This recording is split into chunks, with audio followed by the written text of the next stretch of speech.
उत्तर प्रदेश के जनपद फिरोजाबाद में हज 2025 को लेकर एक प्रेस वार्ता का आयोजन किया गया, जिसमें हज समिति ऑफ इंडिया के चीफ मास्टर ट्रेनर और जिला हज नोडल अधिकारी मौलाना आलम मुस्तफ़ा याकूबी ने कहा कि हज 2025 में नई पॉलिसी से मुख्य रूप से हज यात्रा समस्या बन सकती है।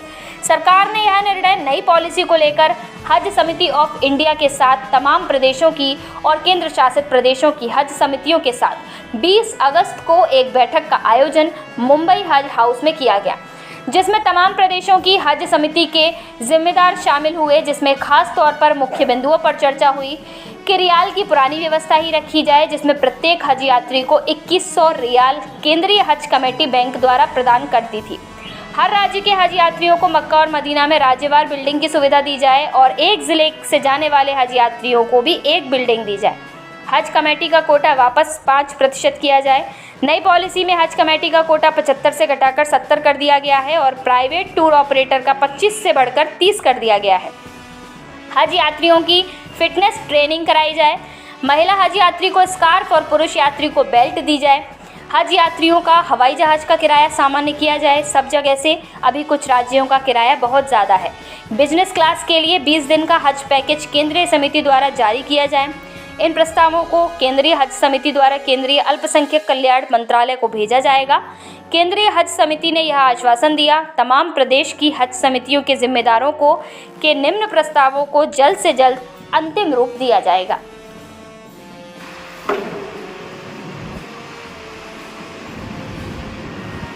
कमेटी ऑफ इंडिया ने अनाउंसमेंट कर दिया है ऑनलाइन फॉर्म लेने का, जो 13 अगस्त से स्टार्ट हो चुका है और 9 सितंबर उसकी लास्ट डेट है।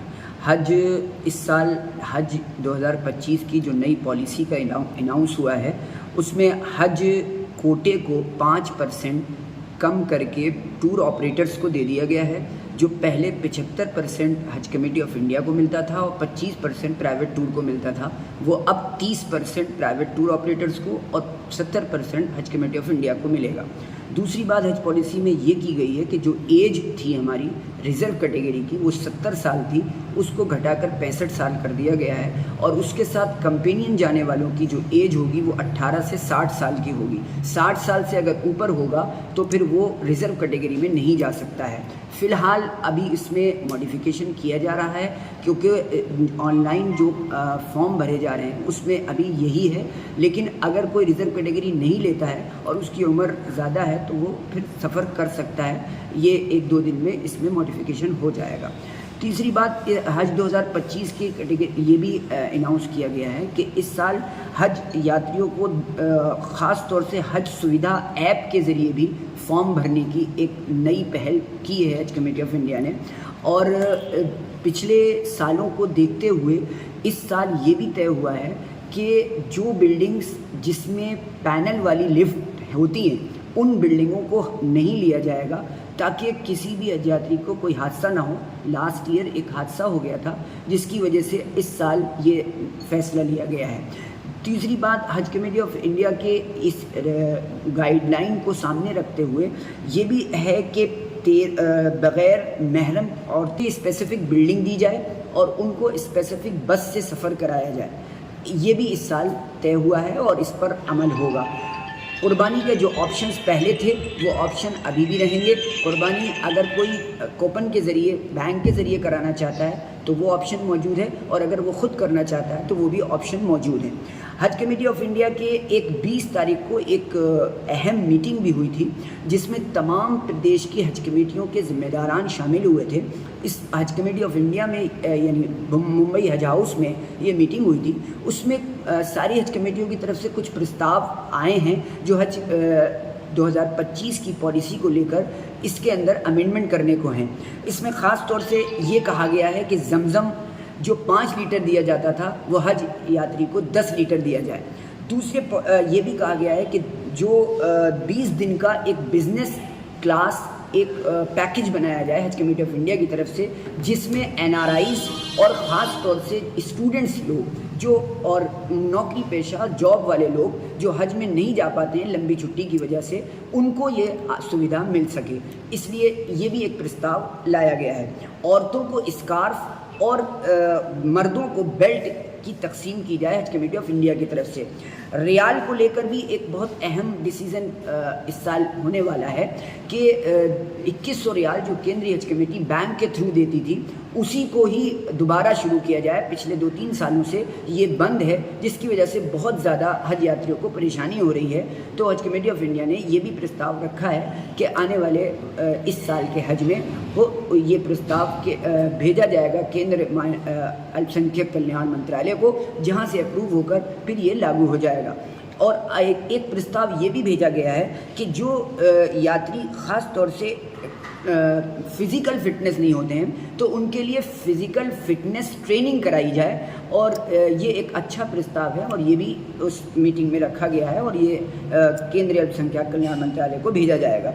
ऐसे ही एक पॉइंट ये भी रखा गया जो हवाई जहाज़ का किराया इक्वल नहीं है, अलग अलग प्रदेशों से अलग अलग किराया है, इसके लिहाज से भी बहुत प्रॉब्लम होती है। तो इसको इक्वल किया जाए और हज किराए को थोड़ा सस्ता किया जाए, क्योंकि हमारी जो फ़्लाइट्स होती हैं वो पूरी की पूरी जो है हायर होती हैं, इसमें किराया कम किया जा सकता है और फुल फ़्लाइट जाती हैं, इसमें कोई सीट खाली नहीं जाती है।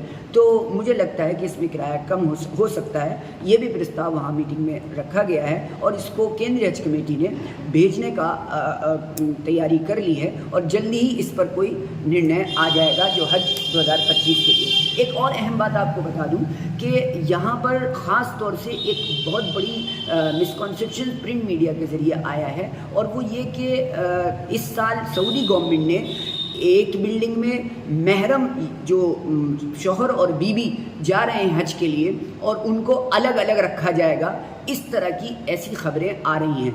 मैं आपको ये क्लियर कर दूं कि हज कमेटी ऑफ इंडिया ने के लिए ये पहली बार ऐसा सऊदी गवर्नमेंट ने किया है, बल्कि पूरी दुनिया के लिए ये पहले से लागू है कि जहाँ पर मर्द और औरतें इकट्ठा एक रूम में नहीं रहती हैं, चाहे भले वो शौहर और बीवी हों, अलग अलग रहती हैं। लेकिन इस साल सऊदी गवर्नमेंट ने ख़ास तौर से जो महरम औरतें और मर्द जाते हैं शौहर और बीवी, उनके लिए बिल्डिंग स्पेसिफिक हो, अलग अलग कमरे हों और वो कमरे भी बगल में हों।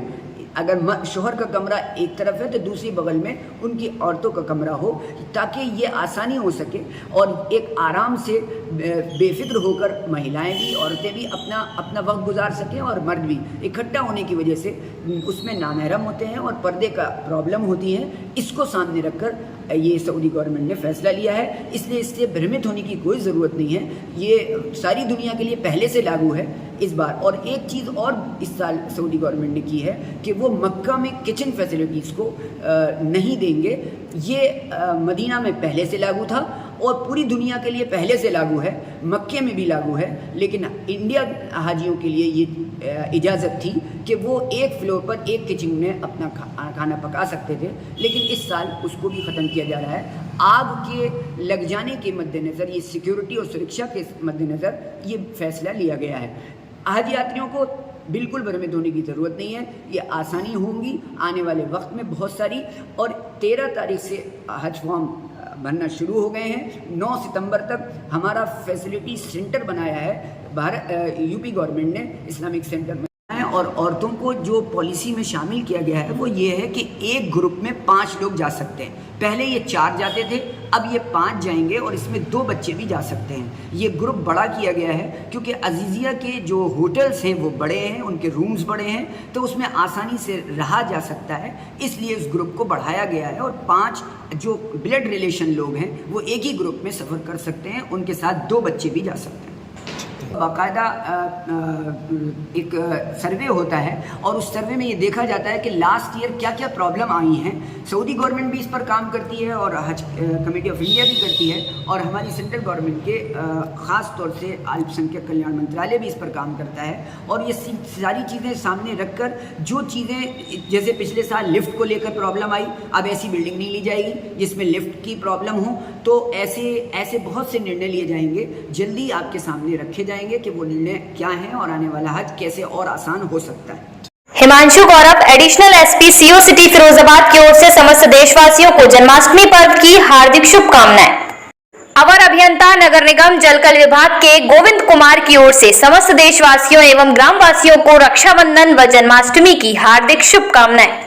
यातायात प्रभारी हेमेंद्र राजपूत फिरोजाबाद की ओर से समस्त देशवासियों को रक्षाबंधन एवं जन्माष्टमी पर्व की हार्दिक शुभकामनाएं। छकोड़ी लाल कर निरीक्षक नगर निगम फिरोजाबाद, जिला अध्यक्ष कर्मचारी संघ नगर निगम फिरोजाबाद की ओर से समस्त देशवासियों को रक्षाबंधन एवं जन्माष्टमी पर्व की हार्दिक शुभकामनाएं।